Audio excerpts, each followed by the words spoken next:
and welcome to another episode of the Digital Access Show. In the last few weeks, we've been looking at a bit about WCAG, where it came from, a bit about more of the challenges that people with disability face, I should say. Actually, it's everyone faces, even down to hailing a bus, the challenges that people face. This week, I want to look at the legal aspects of the digital accessibility in Australia, because people say to me, oh, why should you do it? And if I immediately say, well, it's a legal requirement, they say, oh, you can't say that. And I think people have to realise it is a legal requirement. So our guest today is the wonderful Jeanette Jifkins from Onyx Legal. Hello, Jeanette. Hi, Narelle. Lovely to see you today. Oh, it's awesome to have you here. Now, Jeanette is a lawyer, but she works in the business sector. She's the lawyer that can help you with your business to business work, agreements, contracts, everything else. She's the go-to lady for this. So, Jeanette, can you tell us a bit more about yourself and how you got into digital accessibility? All right, absolutely. Uh, I've been in legal practice for almost 30 years, and back in about 2010, I started working with people doing digital business. So either retail or education and training online, that kind of thing. So when I started working with people in that space, the biggest issues were people didn't understand how the law applied to doing business online. Mm. So I went away and put together a list of here are all the things that impact doing business online. And it's not that different to business offline. It's just the environment in which you're doing business.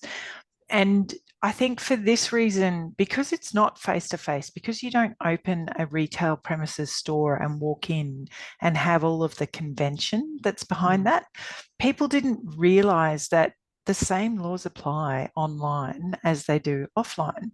So, one of the things about being in business is we do have anti-discrimination legislation around the country.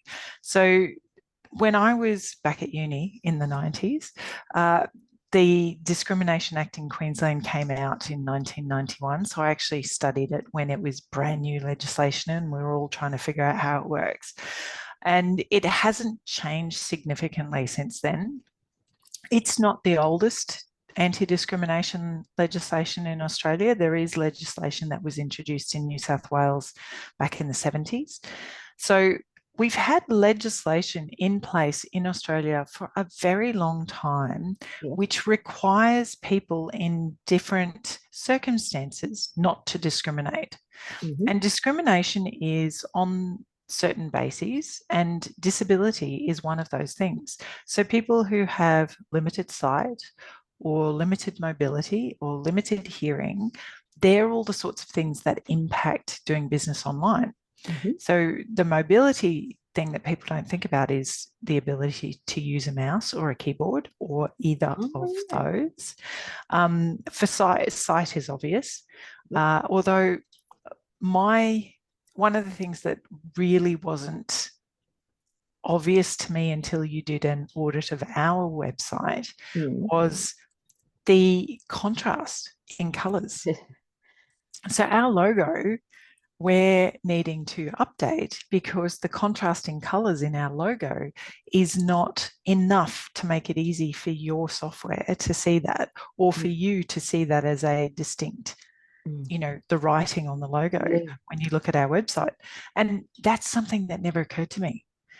And that is potentially discrimination. So the basis for discrimination at law is that you can't, there's two types. There's direct and indirect discrimination. So direct discrimination is specifically doing something that impacts an individual because of their disability.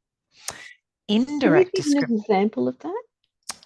So, for example, if someone says, no, you can't, I can't let you in our store because we've got uneven surfaces in the store and you don't have appropriate mobility to come into the store.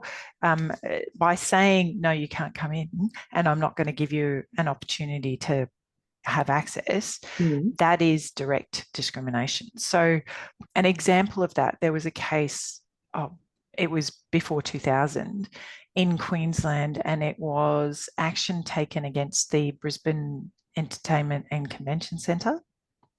Okay. And that was on the basis of someone in a wheelchair couldn't have access. And or else it was either they couldn't access or their only access was like through a loading dock. And so there was a complaint made, and there was a huge discussion around whether it was reasonable to provide access or not. Mm. And the court said, on the basis of the amount of money that it was taking to, that it was costing to build this facility, the Yeah. cost of providing appropriate access, so access that didn't make people in wheelchairs feel like second-class citizens, Yeah. was not unreasonable. Okay. Because it was proportionate to the cost of the whole enterprise. So it wasn't going to be an exorbitant cost. And this is something that impacts businesses. So if the cost of doing something is excessive for your business, then you may not have the requirement to provide that access. Yeah. However, as we know, online accessibility is not expensive. No. For people to take up that opportunity. So for someone to work with you to get an audit of their website and find out what very simple fixes can be put in place to make their website more accessible, that is not unreasonable. Okay, cool. So what's the there's a indirect proportionality reasonableness thing. That's interesting. I didn't realize that. So how does the Mm. indirect fit in with that? So the indirect is where you create a situation which makes it harder for one class of people against another. So in this example, if you, for example, have a website, and we were discussing certain telecommunications providers before, if your website is easy for people with sight to use, but difficult for people without sight, it's not accessible, and that's indirect discrimination. You haven't actively gone about setting up the website so it's hard to access for people with limited sight. However, the result is that though people with limited sight are going to have significantly more difficulty accessing the website. So that's indirect discrimination. You haven't done it intentionally. It's just one of those side things that's happened, and the result is there's a group of people who can be identified because of a disability who don't have the same access as somebody who doesn't have their attributes. So who decides what's reasonable? So that, well, it really depends. But generally speaking, it's the Human Rights Commission. So complaints go to the Human Rights Commission. Very few matters actually go to trial because for a business, reputationally, it's embarrassing to be taken to court for discrimination. So most of these things resolve at an early stage. And the way the Human Rights Commission works, and there are different ones. So there's the Australian Human Rights Commission, and then there are commissions in each state and territory, depending on which law you're going under. But Queensland has a commission. Yeah, it does. Oh, wow. I didn't know that. Okay. It's not the Human Rights Commission. It is. So generally speaking, depending on what the complaint is about, discrimination is heard by different groups, different tribunals. So in Queensland, if you have for example, an employment, it goes through Fair Work. It's the Fair Work Commission has that jurisdiction. So that's just an example. But if someone makes a complaint to the Human Rights Commission, then there's a conciliation conference. And in the course of that conference, this whole discussion happens about, I can't access such and such. And then the commissioner or the conciliator would normally speak to the respondent and sort of say, well, how hard would it be for you to fix this? And the kinds of complaints are, it's generally related around features on a website. So you've got site, limited site. Yep. So Yep. you use some software that'll assists you to read what's on website pages and navigate websites. Yep. If a website's difficult to navigate or it can't be read, that's an easy fix. Yeah, it is actually. I agree. It's a simple fix. Yeah, so in those circumstances, the commissioner or the tribe, whoever the conciliator is, would normally go back to the respondent and say, well, you know, how long and how much cost and how much time is it going to take you to fix this? Yeah. And how can you effectively either compensate or accommodate this person in the meantime while you fix that? So a really sort of the most known example of this in Australia was the Sydney Olympic Committee. Yeah. Their website was not accessible for people with disabilities, and it, due to timing and everything like that, there was no way they could fix it before the Olympics. But that case actually went through to decision because, you know, they said, well, we can't. And in actual fact, in those circumstances, because they hadn't thought about it beforehand. Now, that's 24 years ago. Oh, it is too, isn't it? Oh my It's gosh. 24 years ago. So we have no excuse nowadays. And it's the same issues still happening. It's 24 years since that. Yeah. 24 years. And the thing is, it's more, people just think, okay, I'm not going to get in trouble for that, but you can be sued. People can lodge a complaint. And even if the complaint gets resolved in an early stage, you go through the time, the cost, the stress of having to deal with that complaint. And even though you might argue that putting money into that is not reasonable, it probably is reasonable, you know. And also, I mean, people don't think about it, but it's probably close to a fifth of the population have some form of accessibility issue. Yeah. And they have family members who get cranky at sites that, you know, don't make it easy for their family members to access. So there's services. That's so it. many services don't. Yeah. So there's an opportunity of assisting and increasing your market by, you know, 15 to 20% by just being accessible. And people don't have to figure it out for themselves. People doing business online can consult with you. You can do an audit of their website. You give them all the advice and can connect them to developers who can fix it. So it's to summarize, it is discrimination. I know Queensland has a Queensland Discrimination Act 2019. I think it's the latest one, but I could be wrong. Can't remember. Every state has a Discrimination Act. Yes, they do. The Australian federal government has the Disability Discrimination Act 1992. Yes. And it is illegal to discriminate. It's not illegal. Okay. Okay, so it's contrary to law. Okay. So it's a breach of legislation not to be accessible. And what that means is, so the confusion is that when you say something's illegal, people think the police are going to come after them. And generally speaking, that's what happens. But in this case, it's contrary to law in that a person who is impacted can sue you if you breach the legislation. So if you provide a business that's not accessible, someone can complain, and there are avenues and tribunals to which they can complain, and then you have to participate in that process. And that process would involve time, lawyers, I'm assuming. Time and cost and stress, because you can't predict the result. This is one of the things, you know, with court proceedings, we always say to people, you've got no better than a 50-50 chance. If you think you've got an unlosable case, I've lost a case we thought we were going to win. I've won a case we thought we were going to lose. You know, these people are involved in this process and they're not predictable. So just assuming that the court is going to solve your problems for you is naive. And the cost and the stress involved in going through those processes shouldn't be underestimated. And then there's also the branding. reputation issue There is because definitely a people reputational talk. issue. They do. They Yeah. do. People talk and people get on review websites Oh, and, yeah. they talk to TV programs and they Yeah. do.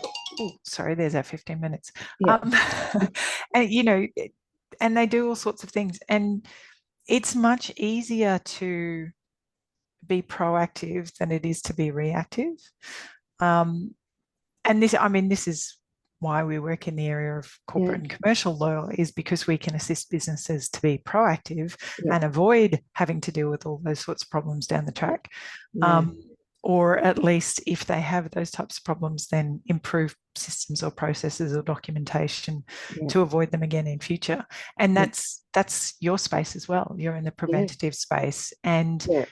it's all about helping people. And I mean, if businesses just looked at it from, you can increase your market by 15 Yeah. to 20% if you make it easy for I people know. to have access, and it's not expensive. It, So yeah. it's just a strategic, plan, part of the Yeah. planning process. And for bigger businesses, ESG, you've got to look at environment, society. Mm. You've got to look at governance. You've got to look at these things now. It's really important to investors. It's important to purchasers that as businesses we get these things right. Okay. Well, I've learnt, I didn't know about direct and indirect. So for a start, Okay. at all, well, yeah, because to me it was just, yeah. And of course, I would have said it's illegal, where actually it's a breach of It's a breach of the legislation, legislation. Yeah, and okay. So it's a it different, makes you, it exposes you to the risk of being sued. right. So with all of this, with what you're saying, what are takeaways that you would provide to business and to people like myself? Well, Mhm. the standard person on the street, the person with disability, because let's face it, as you said, we're a fifth of the population. We're pretty common. Yep. Right. Well, for a business, I would Mm. suggest, I mean, you're a resource.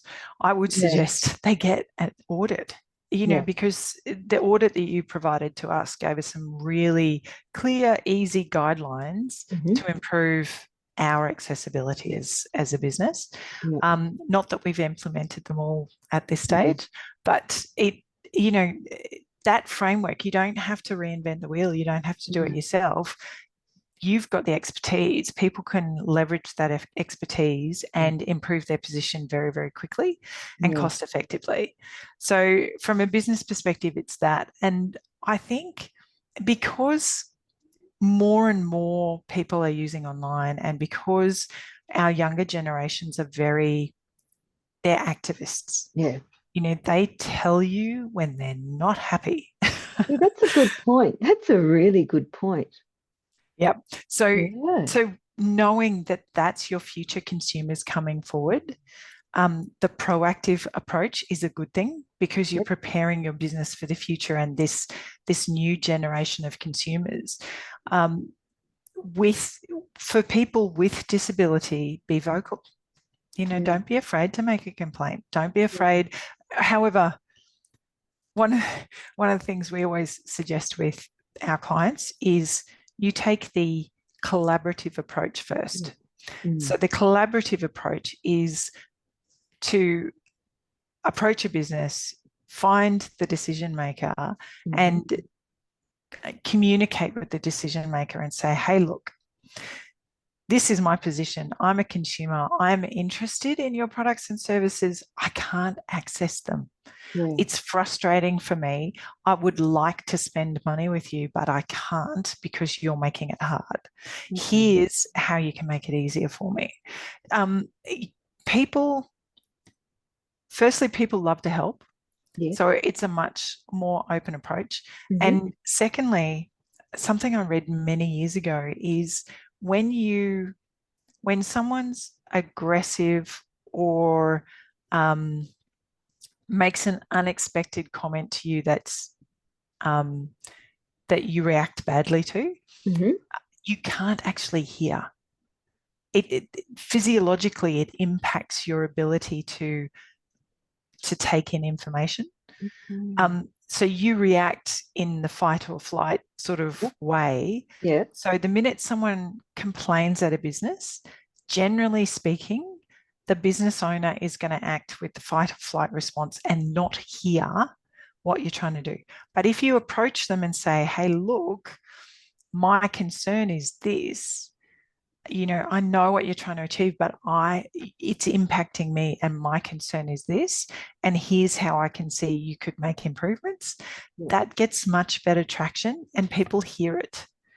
They can do something with it. They can actually action it. Whereas if when you're aggressive and complaining and everything like that, that's why people get stonewalled and don't get helped and stuff like that. It's just physiologically and psychologically we can't hear because we're too busy defending ourselves. I'm so So pleased you came on today because it makes sense what you're saying there as well, because that's what anyone does, isn't it? When they feel like they're being attacked, yep, it's that fight or flight. So thank you. yep. Jeanette, how can people find you if they want to find out more about what you do? And I will tell you, we've used Jeanette's legal services and she's wonderful. Oh, thank you. I'll just give the extra plug, but seriously. Excellent. Yeah. So we are Onyx Legal. Onyx is a stone, a crystal. So Yep. it's onyx.legal. That's our website. So we try and make it nice and simple and easy to find us. Yes, I know our website is not totally accessible yet. We are working on it. And we are making small improvements all of the time. So yes, if you'd like to contact us, our website is onyx.legal. And if you want to email us, it's advice, ADVICE, at onyx.legal. Thanks, Jeanette. Thanks for being on the show. That's You're welcome. some really good advice. So for anyone out there, it's Jeanette Jifkins at Onyx Legal. You'll find the details at the end of the show. And if you like what we're doing, please like, subscribe, share like crazy. We're actually up to 460 odd listens now. We've only been Fantastic. doing this since January, so we're a wee bit excited. And we've met some amazing people. So have a listen. We've got some more amazing people coming up to tell you about their thoughts on communication and digital accessibility and usability. And we'll see you next time. Bye-bye.